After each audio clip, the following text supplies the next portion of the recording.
you can't make it to a day like this anymore without everybody knowing what you're going to say. But this is tough. This is hard. I have, so many different things, emotions, that I'm still processing. But the bottom line is this job, the one I'm in, and I would say this for any professional general manager or coach, requires complete engagement, complete effort, 1,000%. And if you can't do it, then you shouldn't do it. And so that's the answer to the question of why. I can't do that to our players. I can't do that to Joe and Peter. Really, I can't do it to myself. And that's a question I've been wrestling with. Appreciate your patience, letting me make that decision, everybody in this room. I've only known how to do things one way my whole life, is kind of all the way. And it doesn't feel right to do something when I can't give it everything. And that's what it takes to do what we've done over the last, for me, 12 years. Durant called me today. He's in Monaco. What he did for us, showing up here, knowing what he would hear about when he made that decision, for him to have that courage. I remember Joe and I were on the phone with him right before he decided, and you could tell he knew what might be coming down his road if he came to us. And for him to do it and to completely deliver on everything that you would want, 2 finals MVPs, 3 in a row championships, taking us to the finals, 3 finals appearances, but 2 championships. What a talent. What a great, if you like basketball, watching him and Steph and these guys play, I mean, that was, I'd do that for free. I mean, Steph Curry is just, you can't even begin to, you can't overstate who he is. When I talked to him, it's so rare of somebody of his caliber to be who he is. And I think people know him for what he does, but how lucky is this organization to have him as its leader?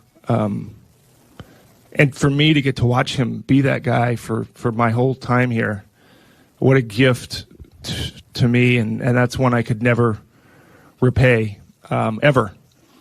But it's great that he's staying. It's great that he's here. It's funny, I was talking to Steph and a little bit, and I go, I feel like you're not really trying to change my mind. He started laughing. He goes, no, it hurts. He says, but he understands. The people that know me understand. But you can't take away what we've done and what we've been through. And my hope is that those relationships last a long, long time. If they don't, it's too bad. I screwed something up, because what's the point of 12 years if you walk away and you don't have those? I don't understand that. So I think they're good. But it's always tough. The people that have been here, not that the people have been here short amount of time, it's hard too, but there's some people like those guys. That's a long time to work with someone and to accomplish what we did. So it's a bittersweet one. To the fans, oh boy. I grew up a fan of the Warriors. My first, I was like the 10-year-old kid up in the upper Oracle. I was telling the business side who I just met with that I get Warriors tickets for my birthday. And it was, months in advance. This is when you actually got the hard tickets. There's no digital tickets. So my brother, my dad, and I would go. And I was born in 75, and that was the last championship. And to feel like I had helped give this fan base and this community, did my part. Not perfectly, but as best I could to get some more of those things. And Joe said it when he got hired. Or not hired. Joe didn't get hired. When he bought the team, Yeah. We're going to have more of those. And I remember looking at that thinking, how Warriors aren't very, how are you going to do that? And boy, did he do it. And it's crazy to see those 4 new ones up there and where the organization has come. But I'm so thankful. I wish, part of me wishes I could have been a fan during it all. I might have enjoyed it more, and I hate saying that, but I might have, sitting up there in the upper deck or wherever I was sitting. But wow, the people that I see on the streets, the people I see in the airports, very kind fan base.